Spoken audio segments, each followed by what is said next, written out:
ታሪካችን የሚጀምረው እናንተ ይህንን ቪዲዮ ላይክ ቻናሉንም ሰብስክራይብ ስታደርጉ ነው። ታሪኩ የሚጀምረው አንድ ቤተሰብ በታላቅ ጸጥታና ፍርሃት የሚያስፈልጋቸውን ቁሳቁስ በሚሰበስቡበት ጭር ካለ ገበያ ነው። እነዚህ ሰዎች ከመፍራታቸው የተነሳ እርስ በእርሳቸው መነጋገር እንኳን አይችሉም ነበር። በምልክት ብቻ ነበር የሚግባቡት። በፍጹም ጸጥታ ውስጥ እንዲሆኑ የሚያስገድዳቸው የሆነ ነገር አለ። የዚህ ቤተሰብ መሪ ሊ ሲሆን የሚስቱ ስም ደግሞ ኤቪሊን ነው። ከነሱ ጋርም ከልጅነቷ ጀምሮ መስማት የማትችለው ትልቋ ልጃቸው ሬዘር እና ሁለት ወንድ ልጆቻቸው ማርከስ እና ቦ አሉ። ቦ በእድሜው ትንሽ ስለሆነ ብዙ ነገሮችን አይረዳም ነበር። እሱም ከላይ ባለው መደርደሪያ ላይ አንድ የአሻንጉሊት ሮኬት ያያል። ሮኬቱን ሊያነሳ ሲል ሮኬቱ ከእጁ ላይ አምልጦ ወደታች ይወድቃል። ይህንን በማየታቸው የሁሉም ትንፋሽ ይቋረጣል። ነገር ግን በዚያው ቅጽበት ሪገን ፈጥና አሻንጉሊቱን በመያዝ የሁሉንም ሕይወት ትታደጋለች። ሊ እየመሸ ስለሆነ በፍጥነት ወደ ቤት መመለስ እንዳለባቸው በምልክት ይነግራቸዋል። ካልሆነ ግን ለአደጋ ሊጋለጡ ይችላሉ። በዚህ መሃል የ4 ዓመቱ ልጃቸው ያንን አሻንጉሊት ደግሞ ይዞት ይመጣል። እርሱም በማየታቸው ሁሉም በድንጋጤ ይዋጣሉ። ምክንያቱም ይህ አሻንጉሊት በባትሪ የሚሰራና ድምጽ የሚያወጣ ነበር። ሊ ከልጁ እጅ አሻንጉሊቱን ተቀብሎ ባትሪውን አውጥቶ ጠረጴዛ ላይ አስቀመጠው። ከዚያ በኋላ ሁሉም ወደ ቤታቸው መሄድ ጀመሩ። ነገር ግን ልጁ ያንን አሻንጉሊት ይዞ ለመሄድ በተደጋጋሚ ይወተውት ነበር። ስለዚህ ሪገን በሚስጥር ባትሪ የሌለውን አሻንጉሊት ለልጁ ትሰጠውና ከመደብሩ ትወጣለች። ነገር ግን በዚያው ቅጽበት ልጁ የአሻንጉሊቱን ባትሪ አብሮ አነሳ። ከዚያም አራቱም ተከታትለው ወደ ቤታቸው ጉዞ ጀመሩ። በዚያን ጊዜ በብርሃን የምታበራውና በመኪና ድምጽ እንዲሁም በሰዎች ንግግር ተሞልታ የነበረችው ከተማ ዛሬ ሙሉ በሙሉ ጭር ያለችና በጸጥታ የተዋጠች መሆኗን እናያለን። የሰዎች እግርና የወፎች ድምጽ እንኳን አይሰማም ነበር። በየቦታው የሚያስፈራ ጸጥታ ሰፍኗል። በመላው ዓለም በሕይወት የተረፉ ጥቂት ሰዎች ሲሆኑ ከነዚህም መካከል እነዚህ 5 ሰዎች ይገኛሉ። እስከ ቤታቸው ድረስ አሸዋ እንደነሰነሱና የእግራቸው ቆቴ እንዳይሰማ በባዶ እግራቸው እንደሚጓዙ እናያለን። ሕፃኑ ቦ ከሪገን ጀርባ ነበር። እሱ አሻንጉሊቱን በመያዙ በጣም ተደስቷል። በድንገት ቦ ባትሪውን አሻንጉሊት ውስጥ አድርጎ ከፈተው። በዚያም አሻንጉሊቱ ሙዚቃ ማሰማት ጀመረ። ሪገን መስማት ስለማትችል ለድምፁ ትኩረት አልሰጠችም። ነገር ግን ሊና ኤቭሊን ድምፁን ሲሰሙ በጣም ደነገጡ። በዚያው ቅጽበት ጥቅጥቅ ካለ ጫካ ውስጥ እንደ ጥይት እየተወረወረ የመጣ አንድ የሚያስፈራ ጭራቅ ወደ ቦ መሮጥ ጀመረ። ሊ አሻንጉሊቱን ለማጥፋት ወደ ቦ በፍጥነት ሮጠ። ነገር ግን በጣም ዘግይቶ ነበረ። ጭራቁ ቦን ይዞት ሄደ።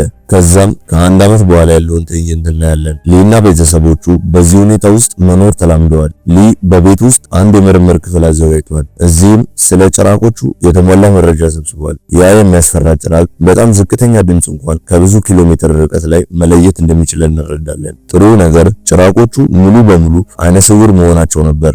ነገር ግን የመስማት ችሎታቸው በጣም ከፍተኛ ከመሆኑ የተነሳ በአየር ላይ ያለ መጠነኛ ንዝረትና በጣም ቀጭን ድምጽ እንኳን ማስተዋል ይችላሉ። አንድ ሰው በኃይል ቢተነፍስ እንኳን ጭራቆቹ በኤሌክትሪክ ፍጥነት ወደ እርሱ መጥተው በጥቂት ሰከንድ ውስጥ ያጠፉታል። በተጨማሪም የእነዚህ ጭራቆች ቆዳ ከብረት የጠነከረ በመሆኑ ከጥይትና ከማንኛውም መሳሪያ ይከላከላቸዋል። እንዲያውም ከዛሬ 1 ዓመት በፊት እነዚህ ጭራቆች ከጠፈር በመጣ ሜትሮይድ አማካኝነት ወደ ምድር መጡ። እነዚህ ጭራቆች በጣም ፈጣን ስለነበሩ በአጭር ጊዜ ውስጥ በመላው ምድር ተሰራጭተው ከሞላ ጎደል የሰው ልጅ በሙሉ አጠፉ። ከነዚህ ጭራቆች ለማምለጥ ብቸኛው መንገድ ፍጹም ዝምታ መጠበቅ ሲሆን ሊና ቤተሰቦቹ ይህንን ሚስጥር አውቀውታል። ስለዚህ ራሳቸውን ሙሉ በሙሉ ጠብቀዋል። ሊ የጭራቆቹን መምጣት ለማወቅ በቤቱ ዙሪያ የሲሲቲቪ ካሜራዎችን ገጥሟል። እንዲሁም በደረጃዎችና በእግር መረማመጃ መንገዶች ላይ የእግራቸው ድምጽ እንዳይሰማ ልዩ ምልክት አድርጓል። ሊ በቤት ውስጥ በእነዚህ ፍጥረታት ላይ ምርምር የሚያደርግበት የምድር ውስጥ ክፍል አዘጋጅቷል። በዚህ አካባቢ በአጠቃላይ 3 ጭራቆች እንዳሉ አረጋግጧል። አሁን ሊ ስለ ጭራቆቹ ድክመት ለማወቅ እየሞከረ ነው። በተጨማሪም ሊ በሬዲዮ አማካኝነት ለመላው ዓለም የእርዳታ ምልክት እየላከ ቢሆንም እስካሁን ግን ከማንም ጋር መገናኘት አልቻለም። ኤቭሊን ነፍሰ ጡር መሆኗንና በቅርቡም ልጅ እንደምትወልድ እንረዳለን። አሁን ይህ ልጅ ሲወለድ ማልቀሱ ስለማይቀር ለሚወለደው ልጃቸውም ድምጽ የሚያሰማ ሳጥን አዘጋጅተዋል። ይህም ሕፃኑ በሚያለቅስበት ጊዜ ኦክሲጅን ማክስ አድርገው በሳጥን ውስጥ እንዲደብቁትና ጭራቁ የልጁን ጩኸት እንዳይሰማ ለማድረግ አቅደው ነው። በዚህ አስቸጋሪ ሁኔታ ውስጥ ከጭራቆቹ ለመዳን ዝግጁ መሆን በጣም አስፈላጊ ነበር። ነገር ግን የሊ ትልቋ ልጅ ሪገን መስማት ስለማትችል ይህ ድክመቷ ትልቅ ችግር ሊሆንባት ይችል ነበር። ስለዚህ ሊ ይህንን ድክመቷን ለመቅረፍ ጥረት እያደረገ ነበር። ሊ ለልጁ ሪገን መስማት እንድትችል የሚረዳት መሳሪያ ይሰራላታል። መሳሪያውንም ለሪገን ይሰጣታል። ነገር ግን ሪገን በመሳሪያው አልተደሰተችም ነበር። ምክንያቱም እንደ ሁል ጊዜው ይህ መሳሪያ እንደማይሰራ ስላሰበች ነበር። ሊ ቀደም ሲል ለልጁ ሪገን ብዙ ለመስማት የሚረዳት መሳሪያዎችን ሰርቶላል ነበር። ስለዚህ ሪገንም መጀመሪያ መሳሪያውን ጣለችው። ነገር ግን መሳሪያውን አንስታ ስትሞክረው መሳሪያው እየሰራ ነበር። የውጭውን ዓለም ድምጽ ስትሰማ በጣም ተደስታ ማልቀስ ጀመረች። እንዲሁም ታናሽ ወንድሟ ትዝ አላት። ሪገን ዛሬም ድረስ ለወንድሟ ሞት ራሷን ትወቅሳለች። ያን ቀን ለወንድሟ አሻንጉሊቱን ባትሰጠው ኖሮ ዛሬ ወንድሟ በህይወት ይኖር እንደነበር ይሰማታል። ሪገን የአባቷን ስራ በማገዝ ራሷን ማረጋጋት ትፈልግ ነበር። ስለዚህ ሪገን ወደ አባቷ የምድር ውስጥ የምርምር ክፍል መሄድ ጀመረች። ነገር ግን በዚያው ቅስፈት አባቷ ወደ ውስጥ እንዳትገባ ከለከላት። ምክንያቱም ከአንድ ዓመት በፊት ሪገን ለታናሽ ወንድሟ አሻንጉሊቱን በመስጠት በፈጸመችው ስህተት ምክንያት አሁንም በሪገን ላይ በጭራሽ እምነት የለውም። በምድር ክፍል ውስጥ ማይክሮፎን፣ ሬዲዮና ሌሎች ብዙ ነገሮች ስላሉ በስህተት ድምጽ የሚፈጥር ነገር ብትነካ ህይወታቸው ለአደጋ ሊጋለጥ ይችላል ብሎ ይፈራል። በማግስቱ ሊ ከልጁ ማርከስ ጋር አሳ ለማጥመድ ወደ ወንዝ ይሄዳል። ሪገንም አብራቸው መሄድ ትፈልግ ነበር። ሪገን ለሊ እባክህ እኔንም ይዘኸኝ ሂድ ብላ ትጠይቀዋለች። ነገር ግን ሊ እሷን ይዞ ለመሄድ ፈቃደኛ አልነበረም። ሪገንን እናትሽ ቤት ውስጥ ለብቻዋ ስለሆነች እናትሽን ጠብቅ ይላታል። ከዛ በኋላ ሊ ከማርከስ ጋር ወደ ወንዝ ይሄዳል። ይህ ነገር ሪገንን በጣም አሳዘናትና ተቆጣች። አባቷ እንደማይወዳት ተሰማት። ስለዚህ ቦርሳውን ቋጥራ ከቤት ወጣ ሄደች። ቀጥታም ወንድሟ በጭራቆ ወደ ተገደለበት ቦታ ሄደች። በወንድሟ መቃብር አጠገብ ተኝታ ማልቀስ ጀመረች። ብዙም ሳይቆይ እዛው እንቅልፍ ወሰዳት። በሌላ በኩል ኤቭሊን ቤት ውስጥ ብቻዋን ነበረች። ከጥቂት ቆይታ በኋላ ከምድር ክፍል ውስጥ ልብሶቿን አጥባ በጆንያ ሞልታ ወደ ውጭ እየወጣች ነበር። በዚህ መሃል በደረጃ ላይ የነበረ አንድ ምስማር በጆንያው ተይዞ ቀጥ ብሎ ቆመ። ያ ስለታማ ምስማርም ልክ እግሯን በምታሳርፍበት ምልክት ላይ ነበር። ነገር ግን ኤቭሊን ልታየው አልቻለችም። በሌላ በኩል ሊና ማርከስ አሳ በማጥመር ላይ ነበሩ። ከጥቂት ቆይታ በኋላ ሊ ለልጁ ማርከስ ወደ አንድ ፏፏቴ አጠገብ ይዞት ይወጣል። ሊም ለልጁ እዚህ ጋር መነጋገር እንችላለን፣ ምክንያቱም የፏፏቴው ድምጽ ያንተን ድምጽ ስለሚሸፍነው ድምጽ ወደ ጭራቆቹ አይደርስም ይለዋል። አሁን በነጻነት መነጋገር ይችላሉ። ሁለቱም ፏፏቴው አጠገብ ተቀምጠው ማውራት ጀመሩ። ማርከስም ለቦ ሞት ሪገን ተጠያቂ ነች ብለህ ታስባለህ ብሎ ጠየቀው። ሊም በቦ ላይ ለደረሰው ነገር የማንም ስህተት አልነበረም ብሎ ይመልስለታል። ነገር ግን ማርከስ ለአባቱ ሲነግረው ሪገን አሁንም ለቦ ሞት ራሷን ተጠያቂ እንደምታደርግና በዚያን ቀን የእሷ ስህተት እንዳልነበር ልትነግራት ይገባል ብሎ ይነግረዋል። በዚህ መሃል ኤቭሊን የሞተውን ልጇን ፎቶ ይዛ እያለቀሰች ትዝታውን እያሰበች ነበር። በድንገትም የምጥ ህመም ተሰማት። ማለትም የምትወልድበት ጊዜ ደርሷል ማለት ነው። የፎቶውን ፍሬም በእጇ እንደያዘች በፍጥነት ወደ ምድር ክፍሉ መሄድ ጀመረች። ነገር ግን በደረጃው ላይ በፍጥነት ወደታች ለመውረድ ስትል እግሯ በዛ ስለታማ ምስማር ላይ ተሰካ። ኤቭሊን በህመም ብትሰቃይም ከፍ አድርጋ ድምጿን አልወጣችም። ነገር ግን በእጇ ላይ የነበረው የልጇ የፎቶ ፍሬም አምልጧት ወደታች ወድቆ በታላቅ ድምጽ ተሰበረ። ኤቭሊን እንደምንም ብላ እግሯን ከሚስማሩ ላይ አወጣች። በዚህ ሂደት ውስጥ በጣም ስለተሰቃየች ፊቷ ሙሉ በሙሉ ቀላ። ነገር ግን ድምጽ ማውጣት ማለት ሞትን መጥራት መሆኑን ስለምታውቅ ራሷን ተቆጣጥራ ድምጿን አልወጣችም። እያነከሰች ወደታች ወርዳ መብራቱን አበራች። በዚህም በውጭ በኩል ቀይ መብራት በራ። አሁን ወደ ላይ ለመመለስ ስትሞክር ግን አንድ ነገር አየች። ትንፋሿ ተቋረጠ። በእርግጥም ያ ጭራቅ ቤቷ ደርሶ ነበር። ኤቭሊን የፎቶውን ፍሬም በጣለችበት ጊዜ ጭራቁ ድምጹን ሰምቶ ነበር። ኤቭሊን በፍርሃት እየተንቀጠቀጠች ከግድግዳ በስተጀርባ ተደበቀች። በሌላ በኩል ሊና ማርከስ አሳ አጥምደው ወደ ቤት እየተመለሱ ነበር። በሩቁም በቤቱ ዙሪያ ቀይ መብራት ሲበራ አዩ። ሊ ኤቭሊን ለአደጋ መጋለጧን ተረዳ። ወዲያውኑም ወደ ቤቱ ሮጠ። ከዚያም በምድር ክፍል ውስጥ የተደበቀችው ኤቭሊን በፍርሃት ትንቀጠቀጥ ነበር። ጭራቁም በየቦታው ይፈልጋት ነበር።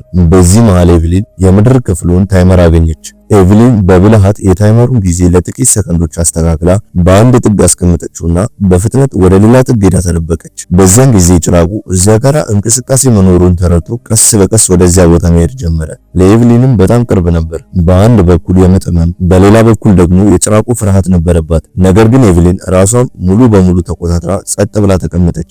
በዚያው ቅስፈት ጭራቁ የታይመሩን ድምጽ ሰማ። ድምጹንም እንደሰማ በፍጥነት ወደዚያ አቅጣጫ ሮጠ። ኤቭሊን አጋጣሚውን በመጠቀም በፍጥነት ከምድር ክፍል ውስጥ ወጣች። ነገር ግን በዋናው በር ልትወጣ ስትል ሌላ ጭራቅ ከቤቱ ውጪ ወዲና ወዲያ ሲዞር አየች። ስለዚህ ኤቭሊን እዛው ግድግዳው አጠገብ ተደበቀች። ሊ ከማርከስ ጋር ሆኖ ይህንን ሁሉ ከሩቁ ያይ ነበረ። ሊ ሚስቴን ለማዳን ወደ ቤት ከሄድኩኝ ሚስቴን ከማዳን ይልቅ የሁለታችንን ሕይወት ሊጠፋ ይችላል ብሎ አሰበ።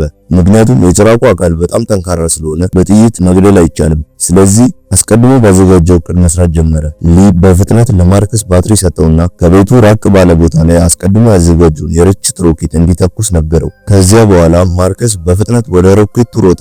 በሌላ በኩል ኤቭሊን በላይኛው ፎቅ ላይ ወዳለው የውሃ መታጠቢያ ገንዳ ሮጣ ገባች። በጣም በህመም ላይ ነበረች። አሁን ልጁን ከዚህ በላይ መያዝ አልቻለችም። ልጁን ልትወልድ ስትል ጭራቁ የእሷን ሲቃ ተረድቶ ወደ መታጠቢያ ቤቱ ቀረበ። ኤቭሊን በህይወት መትረፍ የማይቻል እንደሆነ ተረዳች።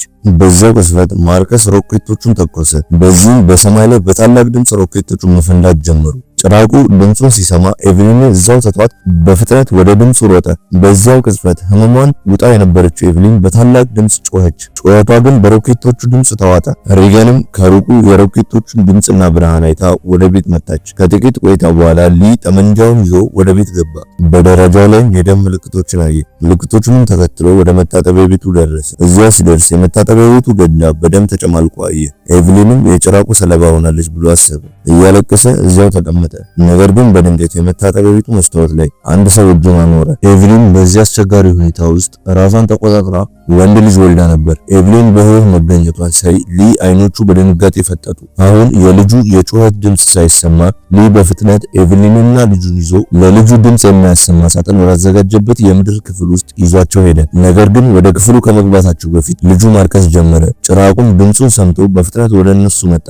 ሊ በፍጥነት ወደ ምድር ክፍል ውስጥ ገብቶ በሩን በወፍራም ፍራሽ ዘጋው። ሊ ወዲያውኑ ለልጁ ኦክሲጅን ማክስ አድርጎ ሳጥን ውስጥ ዘጋበት። በዚህም የልጁ የጩኸቱ ድምፅ ጠፋ። ያኔ ሁለቱም እፎያሉ። ከዚያም በኋላ ሊ ለሚስቱ ኤቭሊን የእነዚህን ፍጥረታት ድክመት አውቄያለሁ፣ በቅርቡ ለነሱ የሚሆን መሳሪያ አዘጋጃለሁ። ከዚያ በኋላ እነዚህ ፍጥረታት ምንም ሊያደርጉን አይችሉም ማለት። በሌላ በኩል ሪገን ወደ ቤት እየተመለሰች ነበር። በድንገት በእርሻው መካከል መብራት ሲበራ አየች። ሪገንም በፍጥነት ወደ መብራቱ መሄድ ጀመረች። ነገር ግን አንድ ጭራቅ በእግሯ ኮቴ እየተከተላት መሆኑን አላወቀችም ነበር። ጭራቁ ሪገንን ሊገላት ሲል በድንገት ከሪገን የመስማት መሳሪያ ውስጥ አንድ ስለታማና ከፍተኛ ድግግሞሽ ያለው ድምፅ መውጣት ጀመረ። በዚህ ስለታማ ድምፅ ጭራቁ መሰቃየት ጀመረ። ጭራቁ ይህንን ድምፅ ከዚህ በላይ መቋቋም ስላልቻለ በፍጥነት ከዚያ ሸሸ። ድምፁ የሪገንን ጆሮ ይወጋው ነበር። ነገር ግን ጭራቁ ከዚያ ሲሸሽ የሪገን ጆሮ ህመሙ ቆመ። ነገር ግን ሪገን የመስማት መሳሪያው ለምን እንደዚህ እንዳደረገ አልገባትም ነበር። ለዚህም ብዙ ትኩረት ሳትሰጠው ወደ መብራቱ ደረሰች። ያ ብርሃን የባትሪ መብራት መሆኑን አየች። ሪገን ባትሪውን ልታነሳው ስትል በድንገት አንድ ሰው እጇን ያዛት። እርሱም ማርከስ ነበር። በፍርሃት እየተንቀጠቀጠ እዚያ ተደብቆ ነበር። ወንድሟን በማየቷ የሪገን ጭንቀት ተወገደ። ማርከስ ለሪገን ከቁጥቋጦ ጀርባውን እያየሁሽ ነበር፣ ከጀርባሽ ጭራቁ ይመጣ ነበር፣ ነገር ግን በድንገት ወደ አንቺ ሲቃረብ ሸሻ አላት። ሪገን ይህንን ስትሰማ በጣም ደነገጠች። ምክንያቱም ከጀርባዋ ጭራቁ እንደነበረ አላወቀችም ነበር። በሌላ በኩል ኤቭሊን ስለ ልጆቿ ትጨነቅ ነበር። ለሊም ጭራቁ ልጆችን በልቷቸው ይሆን ብዬ ይፈራለሁ፣ በፍጥነት ልጆችን ፈልጋ አምጣልኝ አለችው። ስለዚህ ሊ ሚስቱንና ልጁን በምድር ክፍል ውስጥ አስተኝቶ ከቤት ወጣ። መጀመሪያ በየቦታው አደጋ መኖሩን ፈለገ። ነገር ግን ጭራቁ ከዚያ ሄዶ ነበር። ቢሆንም ቤቱን ሙሉ በሙሉ አበላሽቶት ነበር። በዚህም ምክንያት የውሃው ቧንቧው ተሰብሮ ውሃ በቀጥታ ወደ ምድር ክፍል ውስጥ ይገባ ነበር። ነገር ግን ሊ ይህንን አላስተዋለም ነበርና ልጆቹን ለመፈለግ ወደ እርሻው ሄደ። በዚህ መሃል ማርከስና ሪገን እህል በሚቀመጥበት ታንከር ላይ ተደብቀው ነበር። አባታቸው እንዳያቸውም እሳት አነደዱ። ሊም ልጆቹን በየቦታው ይፈልግ ነበር። ከጥቂት ቆይታ በኋላ በውሃው ድምፅ ኤቭሊን ከእንቅልፏ ነቃች። የምድር ክፍሉም በውሃ ተሞልቶ አየች። ውሃውም ከላይ እንደ ፏፏቴ ይወርድ ነበር። በዚህ መሃል የኤቭሊን አይኖች ልጇ ያለበት ሳጥን ላይ አረፈ። ሳጥኑ ተከፍቶ ነበር፣ ነገር ግን የልጁ ድምፅ አይሰማም ነበር። ኤቭሊን ወደ ሳጥኑ ልትሄድ ስትል በሳጥኑ ፊት ለፊት አንድ ጭራቅ አየች። ኤቭሊን በጣም ደነገጠች። ጭራቁ ልጇን የበላው መሰላት። ምክንያቱም ሳጥኑ ከሷ ርቆ ስለነበር ልጁ በህይወት መኖሩን ወይም ጭራቁ መብላቱን ማየት አልቻለችም ነበር። ስለዚህ ቀስ በቀስ ወደ ሳጥኑ መሄድ ጀመረች። ጭራቁም ወደ ውሃው ገባ። ነገር ግን ኤቭሊን ወደ ሳጥኑ ስትደርስ ልጇ ሰላም መሆኑን አየች። እንደ እድል ሆኖ ልጁ ድምፅ ስላላወጣ በህይወት ተርፏል። ልጇን ይዛ በአንድ ጥግ ላይ ቆመች። ነገር ግን ጭራቁ እንደሞት ጥላ በኤቭሊን አጠገብ ይዞር ነበር። የልጁ ትንሽዬ ጩኸት እንኳን ሞታቸውን እርግጠኛ አድርገው ነበር። በሌላ በኩል ማርከስና ሪገን አባታቸውን በመጠበቅ ደከሙ። ሪገን አባታቸው ሊያድናቸው እንደማይችል አሰበች። አሁን ብቻዋን ወደ ቤት መሄድ ፈለገች። ነገር ግን ማርከስ በአባቱ ላይ ሙሉ እምነት ነበረው። ሪገን ስትሄድ ማርከስ ሊያስቆማት ሞከረ። ነገር ግን እሷን ለማስቆም ወደፊት ሲራመድ የእህል ታንከሩ በር ተከፍቶ ወደ ውስጥ ወደቀ። ሲወድቅ ማርከስ በኃይል ጮኸ። ይህንንም ድምጽ ኤቭሊንን ቤት ውስጥ ሲፈልጋት የነበረው ጭራቅ ሰማና ወዲያውኑ ወደ ድምጹ ሮጠ። በዚህም ኤቭሊን ተረፈች። ነገር ግን አሁን የማርከስ ሕይወት ለአደጋ ተጋለጠ።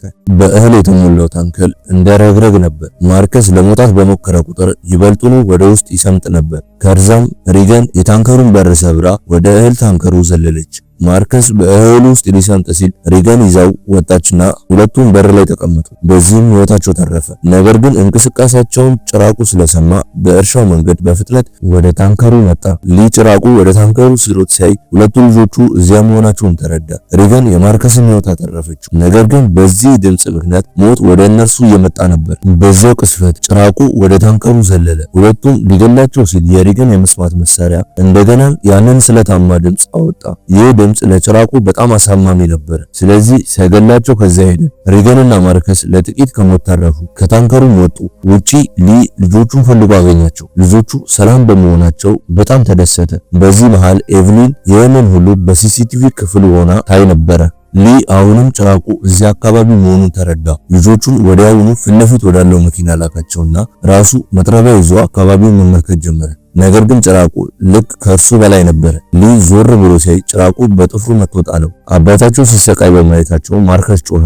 ድምጹን በመስማቱ ጭራቁ የነማርከስን ቦታ አወቀ። ጭራቁ አሁን ወደ ማርከስና ሪገን መሄድ ጀመረ። ነገር ግን በዛው ቅስፈት የሪገን የመስማት መሳሪያ እንደገና ድምጽ ማውጣት ጀመረ። ድምጹ ሪገንንም ስለሚረብሻት መሳሪያውን አጠፋችው። ነገር ግን ይህ ትልቅ ስህተት ነበር። ከመሳሪያው የሚወጣው ያ ድምጽ የጭራቁ ድክመት ነበር። ሪገን ሳታውቀው መሳሪያውን በማጥፋቷ ሞቷን ጠራች። ጭራቁ መኪና ላይ ዘሎ ማርከስን ሊይዘው ሞከረ። በዚህ መሃል ሊ ወደ ልቦና ተመለሰ። ልጆቹን በአደጋ ውስጥ ሲያይ ከጭራቁ ጋር ተዋግቶ ማሸነፍ እንደማይችል ተረዳ። ስለዚህ አንድ መንገድ ብቻ ታየው። ለሪገን በጣም ወድሻለሁ፣ ለቦሞትም መቼም ቢሆን አንቺን ተጠያቂ አላደርግሽም፣ እኔ እስካለው ድረስ ምንም አትሆኝም የሚል ምልክት አሳያት። ከዚያ በኋላ ሊ በኃይል ጮኸ። ጭራቁም ድምፁን ሰምቶ ወደ ሊ ሮጠ። እናም ወዲያውኑ ገደለው። አባቷ ሲሞት በማየቷ ሪገን በጣም አዘነች። ምክንያቱም ቀደም ሲል አባቷ የማይወዳት ይመስላት ነበር። አሁን ግን ተሳስታ እንደነበር ተረዳች። ሊን ከገደለ በኋላ ጭራቁ ከዚያ ሄደ። በሌላ በኩል ኤቭሊን ይህንን ሁሉ በሲሲቲቪ ካሜራ ስታይ ነበር። ሪገን ወዲያውኑ መኪናውን አስነስታ ከወንድሟ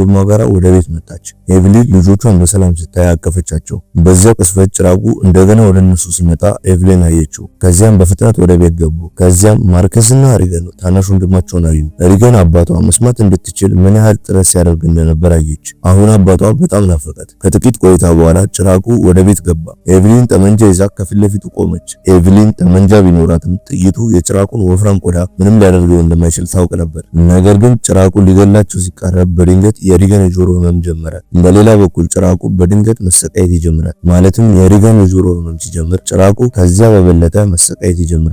ሪገን አባቷ የሰራለት የመስማት መሳሪያ ከጭራቆቹ ጋር ግንኙነት እንዳለው ተረዳች።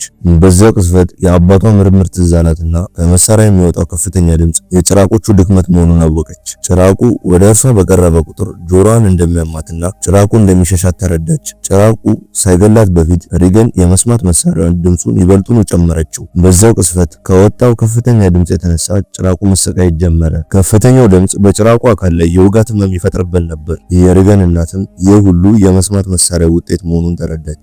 ነገር ግን ድምጹን በመጨመሯ የሪገን ጆሮ ይበልጡኑ ታመመ። ስለዚህ ሪገን በብልሃት መሳሪያውን እዚያ ካለ ማይክሮፎን ጋር አገናኘችው። በዚህም ድምጹ ይበልጡኑ ጎላ። አሁን ጭራቁ በህመም ተዝለፈለፈ እና የራስ ቅሉ ጋሻ በራሱ መከፈት ጀመረ። አፉ ሲታይ ኤቭሊን በጠመንጃ በቀጥታ አፉ ላይ ተኮሰች። በዚህም የራስ ቅሉ እንደ ፊኛ ፈነዳና ጭራቁ ሞተ። ቢሆንም አደጋው ገና አላበቃም ነበር። የጥይቱን ድምጽ ሰምተው በአካባቢው ያሉ ሌሎች ሁለት ጭራቆች ወደ እነሱ መምጣት ጀመሩ። ነገር ግን አሁን ኤቭሊንና ሪገን የጭራቆቹን ድክመት አውቀው ነበር። ስለዚህ ሪገን የማይኩን ድምጽ ጨመረችው። እናም ኤቭሊን ጭራቆቹን ለመግደል ተዘጋጀች። ታሪኩም በዚህ ላይ ያበቃል። የዚህን ፊልም ሁለተኛ ክፍል ከፈለጉ ከታች በኮሜንት ላይ ፓርት 2 ብለው ይጻፉ። ፊልሙን እንደወደዳችሁ ተስፋ እናደርጋለን። በቀጣይ በሌላ ባበደ ፊልም ታሪክ እስከምንገናኝ ቪዲዮ ላይክ፣ ቻናሉን ሰብስክራይብ በማድረግ ቤተሰብ ይሁኑ። እስከዛው ቸር ቆዩልን።